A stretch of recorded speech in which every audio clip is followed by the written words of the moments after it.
بسم الله الرحمن الرحيم. الحمد لله الذي خلق السماوات والأرض وجعل الظلمات والنور ثم الذين كفروا بربهم يعدلون. هو الذي خلقكم من طين ثم قضى أجلا وأجل مسمى عنده ثم أنتم تمترون. وهو الله في السماوات وفي الأرض يعلم سركم وجهركم ويعلم ما تكسبون. وما تأتيهم من آية من آيات ربهم إلا كانوا عنها معرضين. فقد كذبوا بالحق لما جاءهم فسوف يأتيهم أنباء ما كانوا به يستهزئون. ألم يروا كم أهلكنا من قبلهم من قرن مكناهم في الأرض ما لم نمكن لكم وأرسلنا السماء عليهم مدرارا وجعلنا الأنهار تجري من تحتهم فأهلكناهم بذنوبهم وأنشأنا من بعدهم قرنا آخرين. ولو نزلنا عليك كتابا في قرطاس فلمسوه بأيديهم لقال الذين كفروا إن هذا إلا سحر مبين. وقالوا لولا أنزل عليه ملك ولو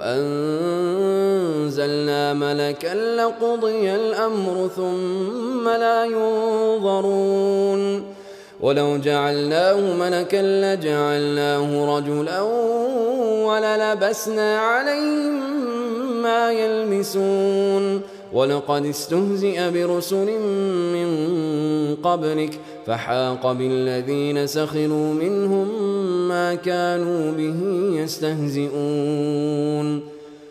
قل سيروا في الأرض ثم انظروا كيف كان عاقبة المكذبين. قل لمن ما في السماوات والأرض قل لله كتب على نفسه الرحمة ليجمعنكم إلى يوم القيامة لا ريب فيه الذين خسروا أنفسهم فهم لا يؤمنون. وله ما سكن في الليل والنهار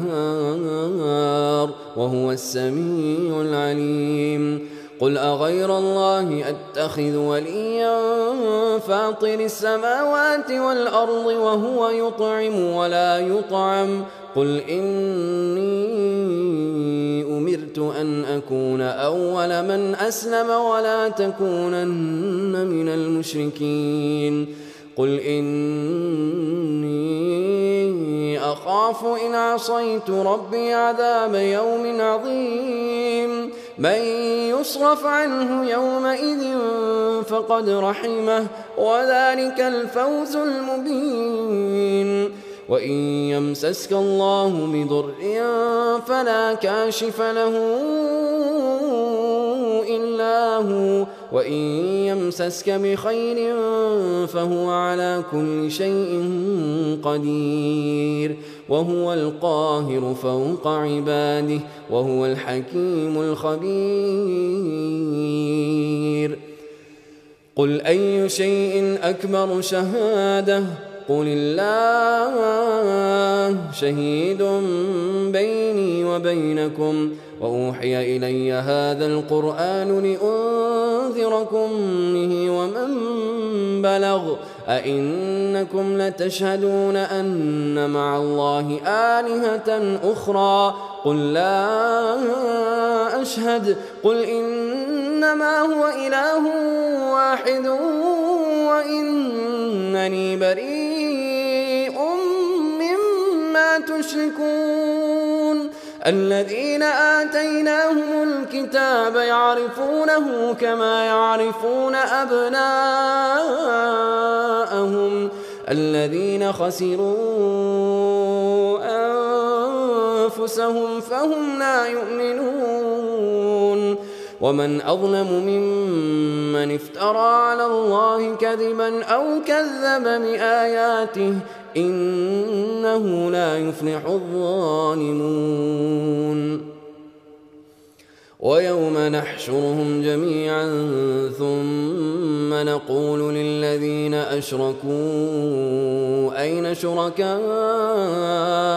الذين كنتم تزعمون ثم لم تكن فتنتهم إلا أن قالوا والله ربنا ما كنا مشركين انظر كيف كذبوا على أنفسهم وضل عنهم ما كانوا يفترون ومنهم من يستمع إليك وجعلنا على قلوبهم أكنة أن يفقهوه وفي آذانهم وقرا وإن يروا كل آية لا يؤمنوا بها حتى إذا جاءوك يجادلونك يقول الذين كفروا إن هذا إلا أساطير الأولين وهم ينهون عنه وينأون عنه وإن يهلكون إلا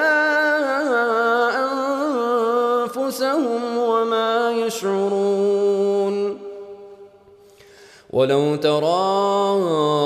إذ أوقفوا على النار فقالوا يا ليتنا نرد ولا نكذب بآيات ربنا ونكون من المؤمنين بل بدا لهم ما كانوا يخفون من قبل ولو ردوا لعادوا لما نهوا عنه وإنهم لكاذبون وقالوا إن هي إلا حياتنا الدنيا وما نحن بمبعوثين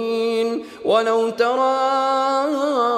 إذ وقفوا على ربهم قال أليس هذا بالحق قالوا بلى وربنا قال فذوقوا العذاب بما كنتم تكفرون قد خسر الذين كذبوا بلقاء الله حتى إذا جاءتهم الساعة بغتة قالوا يا حسرتنا على ما فرطنا فيها وهم يحملون أوزارهم على ظهورهم ألا ساء ما يزرون وما الحياة الدنيا إلا لعب وله وللدار الآخرة خير للذين يتقون أفلا تعقلون قد نعلم إنه ليحزنك الذي يقولون فإنهم لا يكذبونك ولكن الظالمين بآيات الله يجحدون ولقد كذبت رسل من قبلك فصبروا على ما كذبوا وأوذوا حتى أتاهم نصرنا ولا مبدل لكلمات الله ولقد جاءك من نبأ المرسلين وإن كان كبر عليك إعراضهم فإن استطعت أن تبتغي نفقا في الأرض أو سلما في السماء فتأتيهم بآية ولو شاء الله لجمعهم على الهدى فلا تكونن من الجاهلين إنما يستجيب الذين يسمعون والموتى يبعثهم الله ثم إليه يرجعون وقالوا لولا نزل عليه آية من ربه قل إن الله قادر على أن ينزل آية ولكن أكثرهم لا يعلمون وما من دابة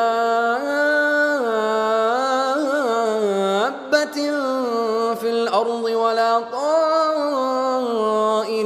يطير بجناحيه إلا أمثالكم ما فرطنا في الكتاب من شيء ثم إلى ربهم يحشرون والذين كذبوا بآياتنا صم وبكم في الظلمات من يشاء الله يضلله ومن يشاء يجعله على صراط مستقيم قل أرأيتكم إن أتاكم عذاب الله أو أتتكم الساعة أغير الله تدعون إن كنتم صادقين بل إياه تدعون فيكشف ما تدعون إليه إن شاء وتنسون ما تشركون ولقد أرسلنا إلى من قبلك فأخذناهم بالبأساء والضراء لعلهم يتضرعون فلولا إذ جاءهم بأسنا تضرعوا ولكن قست قلوبهم وزين لهم الشيطان ما كانوا يعملون فلما نسوا ما ذكروا به فتحنا عليهم أبواب كل شيء حتى إذا فرحوا بما أوتوا أخذناهم بغتة فإذا هم مبلسون فقطع دابر القوم الذين ظلموا والحمد لله رب العالمين قل أرأيتم إن أخذ الله سمعكم وأبصاركم وختم على قلوبكم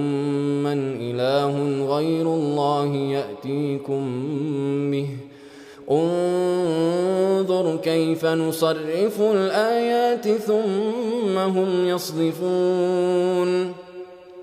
قل أرأيتكم إن أتاكم عذاب الله بغتة أو جهرة هل يهلك إلا القوم الظالمون وما نرسل المرسلين إلا مبشرين ومنذرين فمن آمن وأصلح فلا خوف عليهم ولا هم يحزنون والذين كذبوا بآياتنا يمسهم العذاب بما كانوا يفسقون قل لا أقول لكم عندي خزائن الله ولا أعلم الغيب ولا أقول لكم إني ملك إن أتبع إلا ما يوحى إلي قل هل يستوي الأعمى والبصير أفلا تتفكرون وأنذر به الذين يخافون أن يحشروا إلى ربهم ليس لهم من دونه ولي ولا شفيع لعلهم يتقون ولا تطرد الذين يدعون ربهم بالغداة والعشي يريدون وجهه ما عليك من حسابهم من شيء وما من حسابك عليهم من شيء فتطردهم فتكون من الظالمين وكذلك فتنا بعضهم ببعض ليقولوا أهؤلاء من الله عليهم من بيننا أليس الله بأعلم بالشاكرين وإذا جاءك الذين يؤمنون بآياتنا فقل سلام عليكم كتب ربكم على نفسه الرحمة أنه من عمل منكم سوءا بجهالة ثم تاب من بعده وأصلح فأنه غفور رحيم وكذلك نفصل الآيات ولتستبين سبيل المجرمين قل إني نهيت أن أعبد الذين تدعون من دون الله قل لا أتبع أهواءكم قد ضللت إذا وما أنا من المهتدين قل إني على بينة من ربي وكذبتم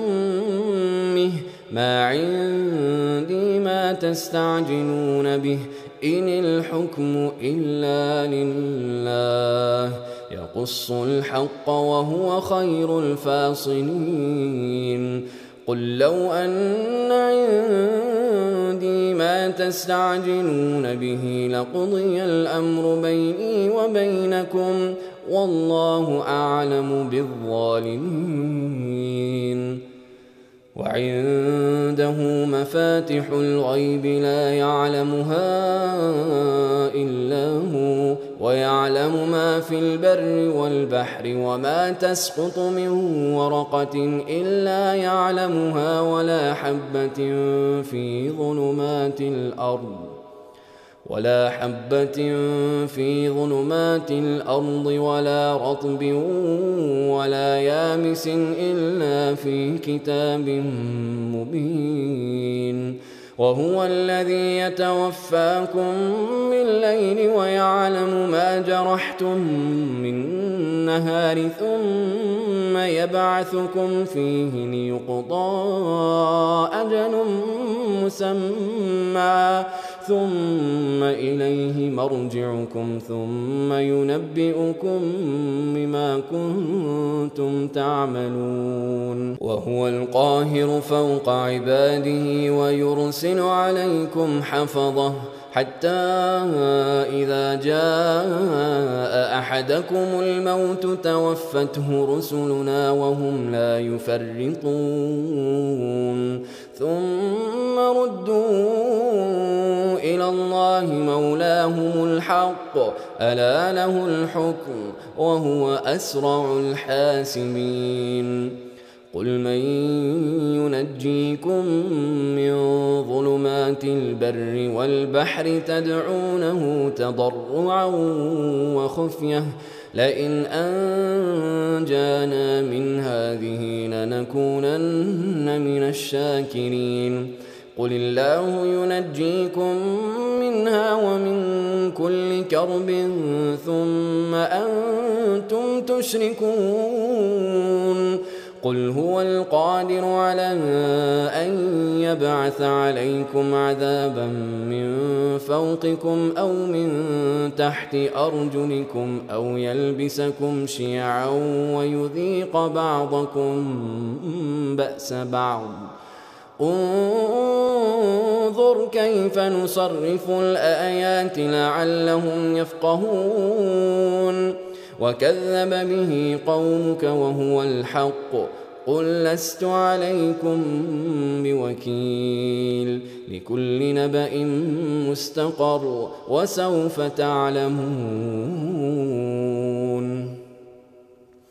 وإذا رأيت الذين يخوضون في آياتنا فأعرض عنهم حتى يخوضوا في حديث غيره وإما ينسينك الشيطان فلا تقعد بعد الذكرى مع القوم الظالمين وما على الذين يتقون من حسابهم من شيء ولكن ذكرى لعلهم يتقون وذر الذين اتخذوا دينهم لعبا ولهوا وغرتهم الحياة الدنيا وذكر به أن تبسل نفس بما كسبت ليس لها من دون الله ولي ولا شفيع وإن تعدل كل عدل لا يؤخذ منها أولئك الذين أبسلوا بما كسبوا لهم شراب من حميم وعذاب أليم بما كانوا يكفرون قل أندعو من دون الله ما لا ينفعنا ولا يضرنا ونرد على أعقابنا بعد إذ هدانا الله كالذي استهوته الشياطين في الأرض حيران له أصحاب يدعونه إلى الهدى ائتنا قل إن هدى الله هو الهدى وأمرنا لنسلم لرب العالمين وأن أقيموا الصلاة واتقوه وهو الذي إليه تحشرون وهو الذي خلق السماوات والأرض بالحق ويوم يقول كن فيكون قوله الحق وله الملك يوم ينفخ في الصور عالم الغيب والشهادة وهو الحكيم الخبير وإذ قال إبراهيم لأبيه آزر أتتخذ أصناما آلهة إني أراك وقومك في ضلال مبين وكذلك نري إبراهيم ملكوت السماوات والأرض وليكون من الموقنين فلما جن عليه الليل رأى كوكبا قال هذا ربي فلما أفل قال لا أحب الآفلين فلما رأى القمر بازغا قال هذا ربي فلما أفل قال لئن لم يهدني ربي لأكونن من القوم الضالين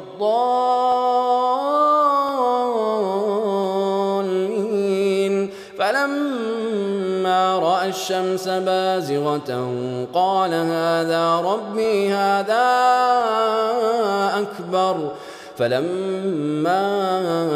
أفلت قال يا قوم إني بريء مما تشركون إني وجهت وجهي للذي فطر السماوات والأرض حنيفا وما أنا من المشركين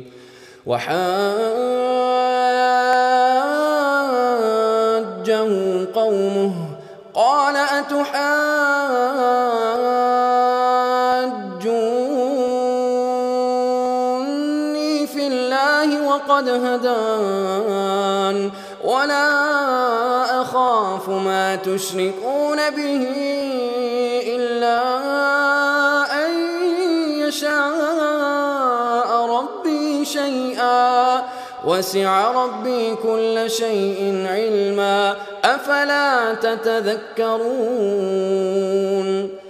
وكيف أخاف ما أشركتم ولا تخافون أنكم أشركتم بالله ما لم ينزل به عليكم سلطانا فأي الفريقين أحق بالأمن إن كنتم تعلمون الذين آمنوا ولم يلبسوا إيمانهم بظلم أولئك لهم الأمن وهم مهتدون. وتلك حجتنا آتيناها إبراهيم على قومه نرفع درجات من نشاء إن ربك حكيم عليم. ووهبنا له إسحاق ويعقوب كلا هدينا ونوحا هدينا من قبل ومن ذريته داود وسليمان وأيوب ويوسف وموسى وهارون وكذلك نجزي المحسنين. وزكريا ويحيى وعيسى وإلياس كل من الصالحين وإسماعيل واليسع ويونس ولوطا وكلا فضلنا على العالمين. ومن آبائهم وذرياتهم وإخوانهم واجتبيناهم وهديناهم إلى صراط مستقيم. ذلك هدى الله يهدي به من يشاء من عباده ولو أشركوا لحبط عنهم ما كانوا يعملون. أولئك الذين آتيناهم الكتاب والحكم والنبوة فإن يكفر بها هؤلاء فقد وكلنا بها قوما ليسوا بها بكافرين. أولئك الذين هدى الله فبهداه مقتده قل لا أسألكم عليه أجرا إن هو إلا ذكرى للعالمين. وما قدروا الله حق قدره إذ قالوا ما أنزل الله على بشر من شيء قل من أنزل الكتاب الذي جاء به موسى نورا وهدى للناس تجعلونه قراطيس تبدونها وتخفون كثيرا وعلمتم ما لم تعلموا أنتم ولا آباؤكم قل الله ثم ذرهم في خوضهم يلعبون. وهذا كتاب أنزلناه مبارك مصدق الذي بين يديه ولتنذر أم القرى ومن حولها والذين يؤمنون بالآخرة يؤمنون به وهم على صلاتهم يحافظون. ومن أظلم ممن افترى على الله كذبا أو قال أوحي إلي ولم يوح إليه شيء ومن قال سأنزل مثل ما أنزل الله. ولو ترى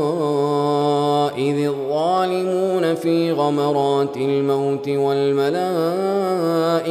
باسطوا أيديهم أخرجوا أنفسكم اليوم تجزون عذاب الهون بما كنتم تقولون على الله غير الحق وكنتم عن آياته تستكبرون. ولقد جئتمونا فرادا كما خلقناكم أول مرة وتركتم ما خولناكم وراء ظهوركم وما نرى معكم شفعاءكم الذين زعمتم أنهم فيكم شركاء لقد تقطع بينكم وضل عنكم ما كنتم تزعمون إن الله فالق الحب والنوى يخرج الحي من الميت ومخرج الميت من الحي ذلكم الله فأنى تؤفكون فالق الإصباح وجعل الليل سكنا والشمس والقمر حسبانا ذلك تقدير العزيز العليم وهو الذي جعل لكم النجوم لتهتدوا بها في ظلمات البر والبحر قد فصلنا الآيات لقوم يعلمون وهو الذي أنشأكم من نفس واحدة فمستقر ومستودع قد فصلنا الآيات لقوم يفقهون وهو الذي أنزل من السماء ماء فأخرجنا به نبات كل شيء فأخرجنا منه خضرا نخرج منه حبا متراكبا ومن النخل من طلعها قنوان دانية وجنات من أعناب والزيتون والرمان مشتبها وغير متشابه انظروا إلى ثمره إذا أثمر وينعه إن في ذلكم لآيات لقوم يؤمنون وجعلوا لله شركاء الجن وخلقهم وخرقوا له بنين وبنات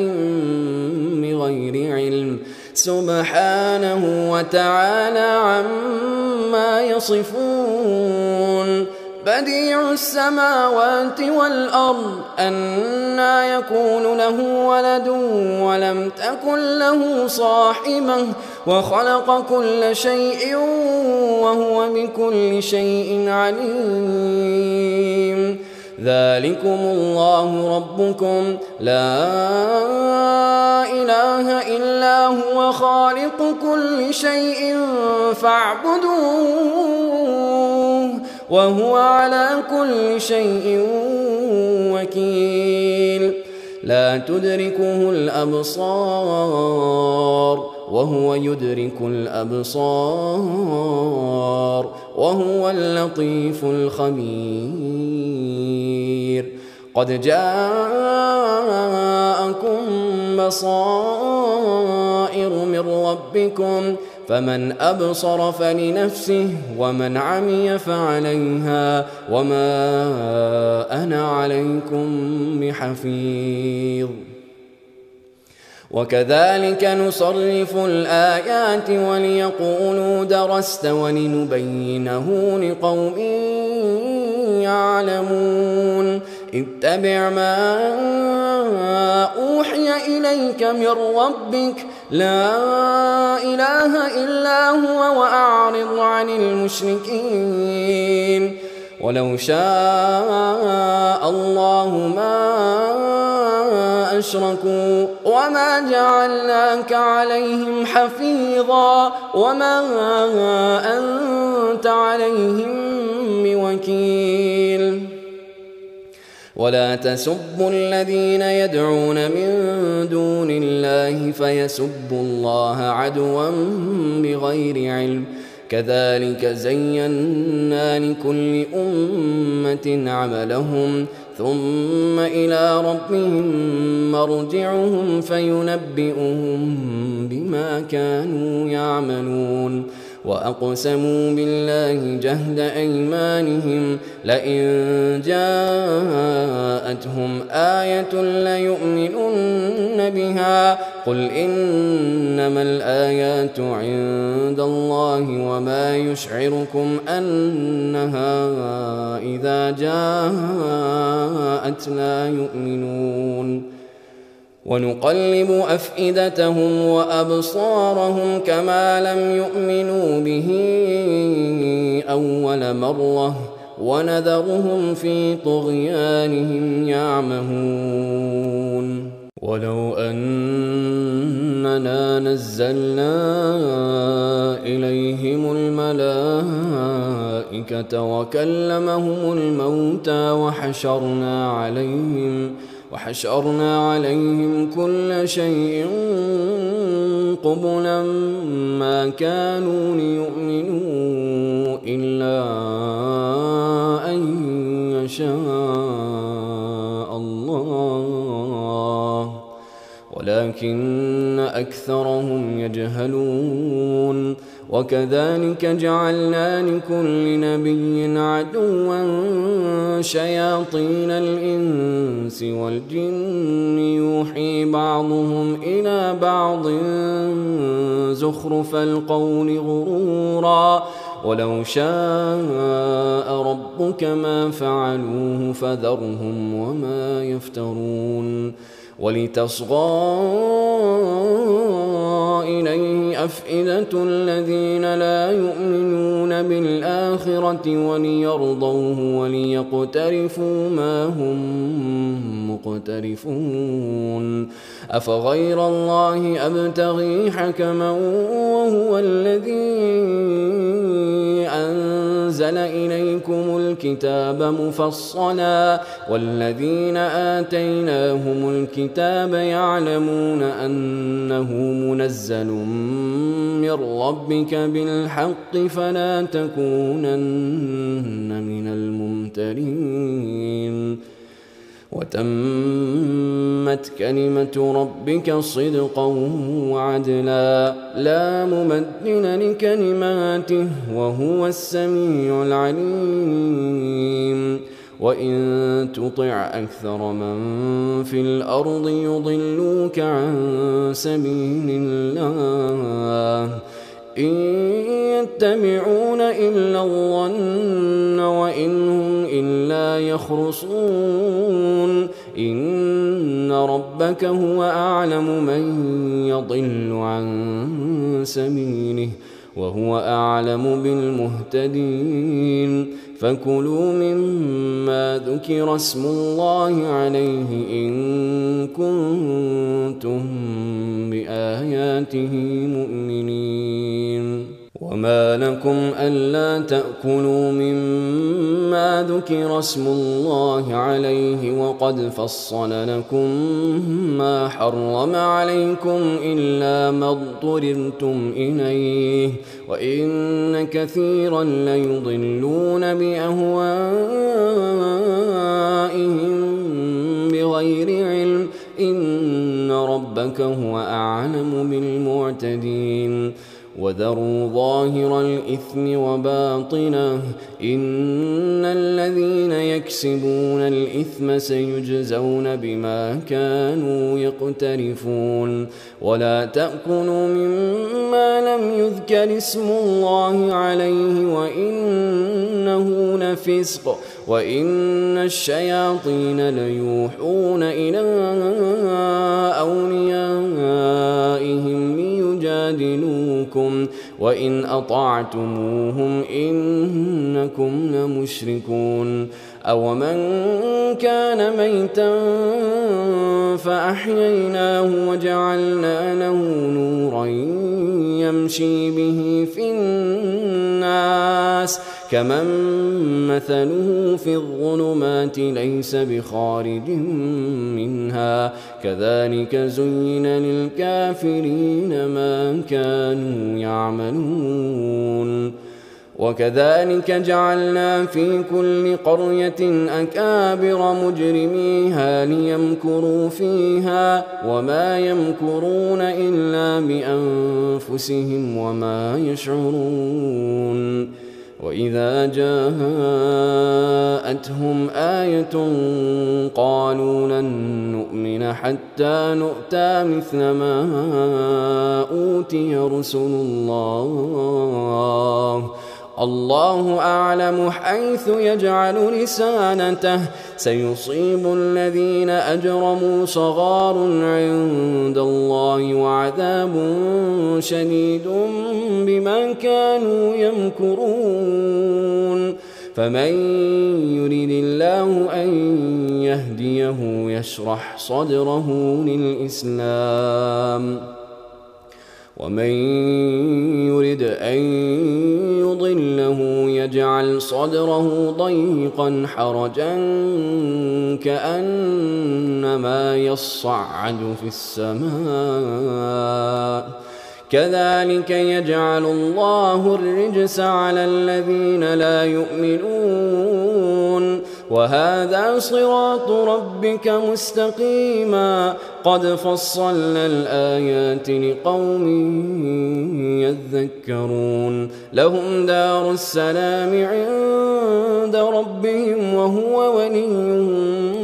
بما كانوا يعملون ويوم يحشرهم جميعا يا معشر الجن قد استكثرتم من الإنس وقال أولياؤهم من الإنس ربنا استمتع بعضنا ببعض وبلغنا أجلنا الذي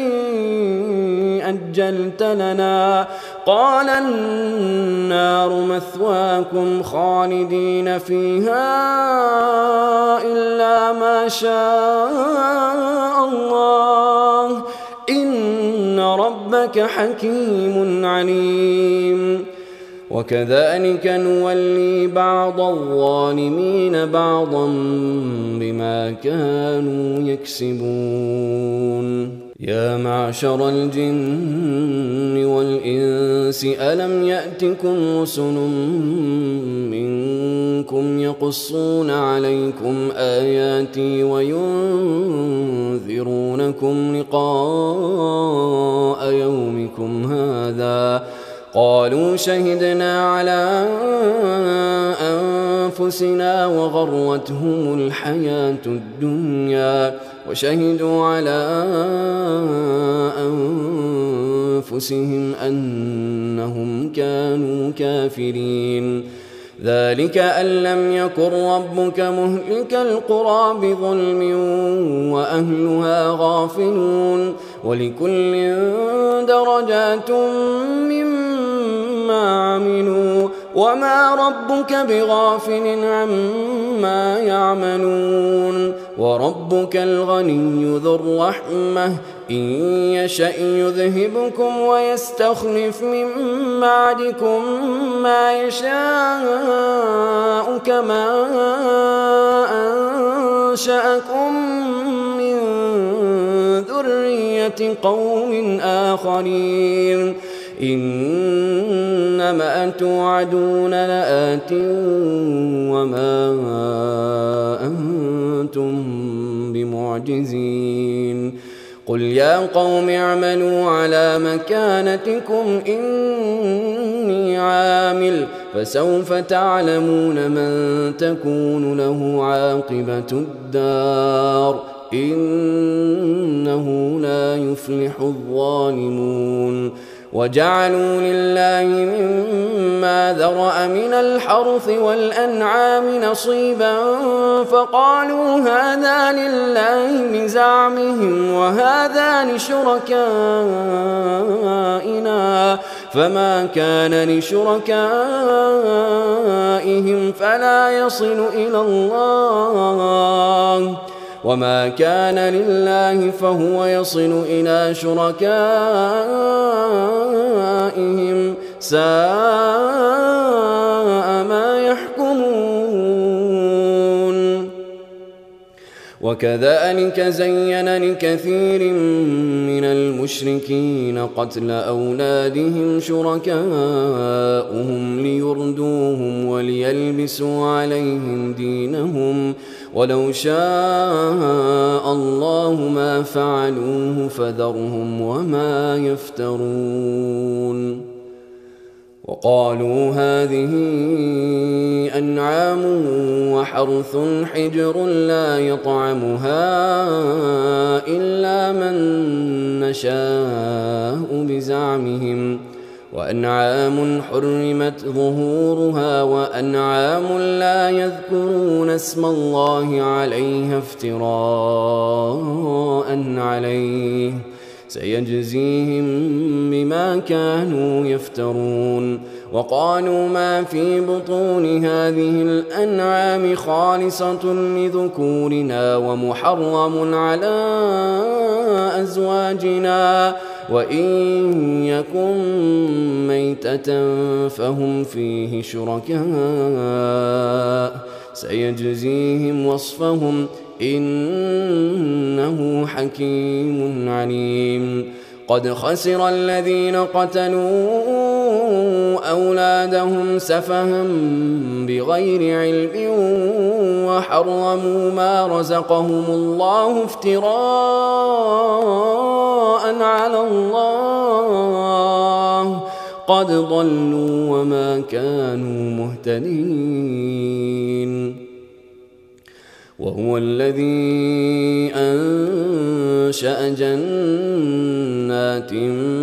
معروشات وغير معروشات والنخل والزرع مختلفا أكله والزيتون والرمان متشابها وغير متشابه كلوا من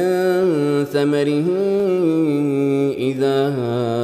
أثمر وآتوا حقه يوم حصاده ولا تسرفوا إنه لا يحب المسرفين ومن الأنعام حمولة وفرشا كلوا مما رزقكم الله ولا تتبعوا خطوات الشيطان إنه لكم عدو مبين 8 أزواج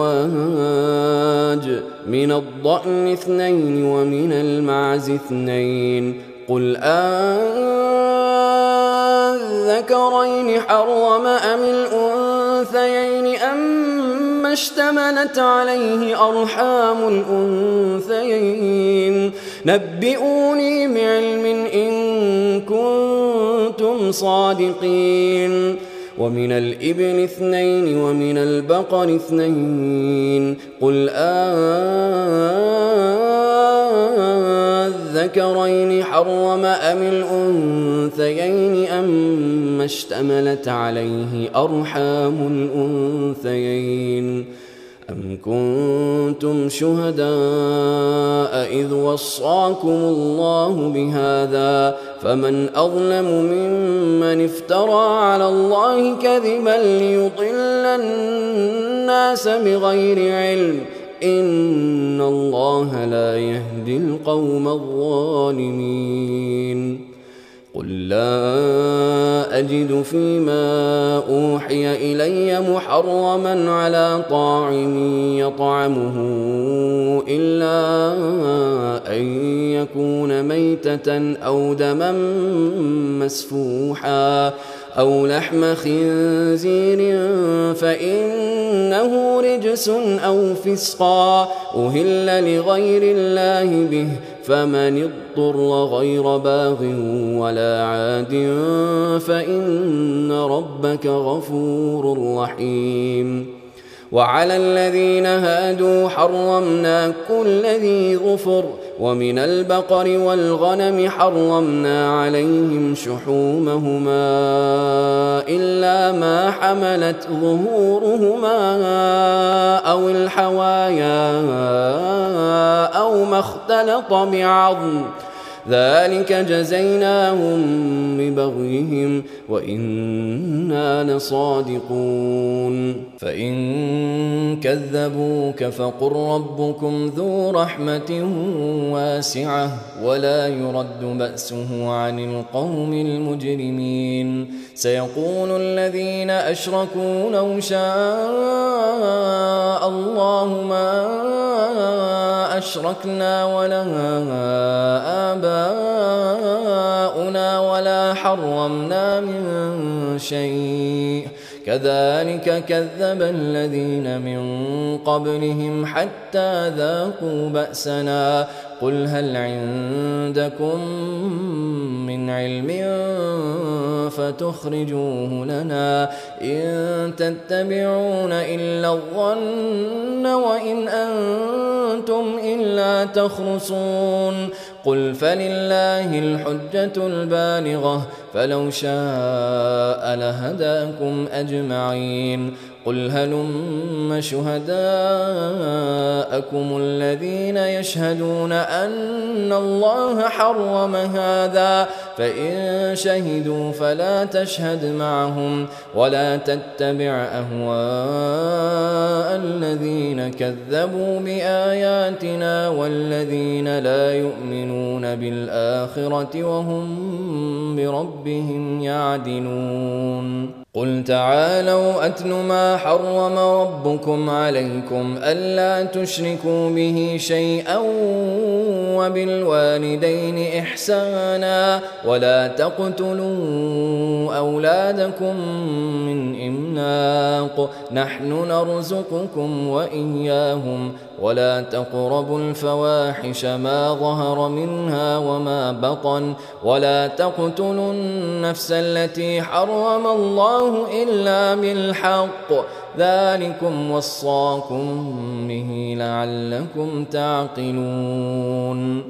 ولا تقربوا مال اليتيم إلا بالتي هي أحسن حتى يبلغ أشده وأوفوا الكيل والميزان بالقسط لا نكلف نفسا إلا وسعها وإذا قلتم فاعدلوا ولو كان ذا قربى وبعهد الله أوفوا ذلكم وصاكم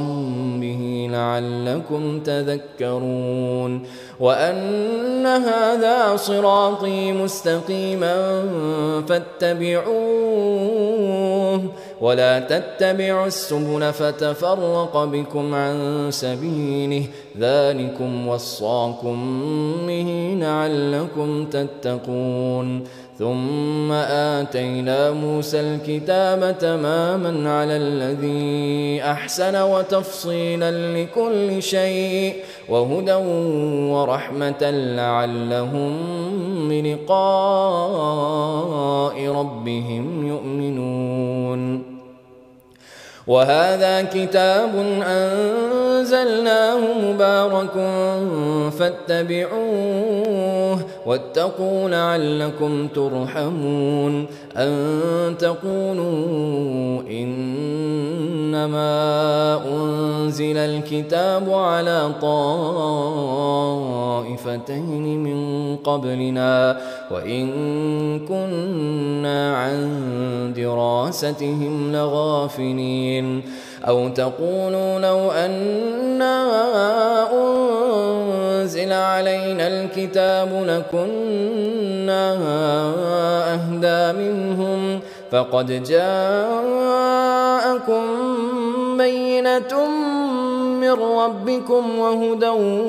ورحمة فمن أظلم ممن كذب بآيات الله وصدف عنها سنجزي الذين يصدفون عن آياتنا سوء العذاب بما كانوا يصدفون هل ينظرون إلا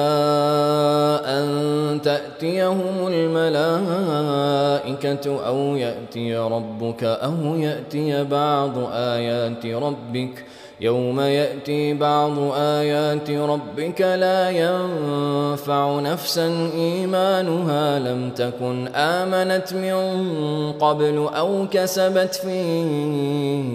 إيمانها خيرا قل انتظروا إنا منتظرون إن الذين فرقوا دينهم وكانوا شيعا لست منهم في شيء إنما أمرهم إلى الله ثم ينبئهم بما كانوا يفعلون من جاء بالحسنة فله عشر أمثالها ومن جاء بالسيئة فلا يجزى إلا مثلها وهم لا يظلمون قل إنني هداني ربي إلى صراط مستقيم دينا قيما ملة إبراهيم حنيفا وما كان من المشركين قل إن صلاتي ونسكي ومحياي ومماتي لله رب العالمين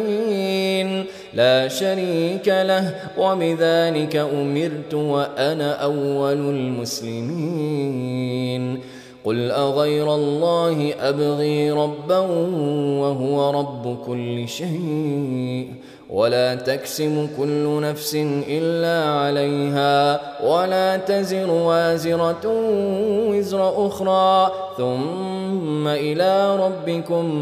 مرجعكم فينبئكم بما كنتم فيه تختلفون وهو الذي جعلكم خلائف الأرض ورفع بعضكم فوق بعض درجات ليبلوكم فيما آتاكم إن ربك سريع العقاب وإنه لغفور رحيم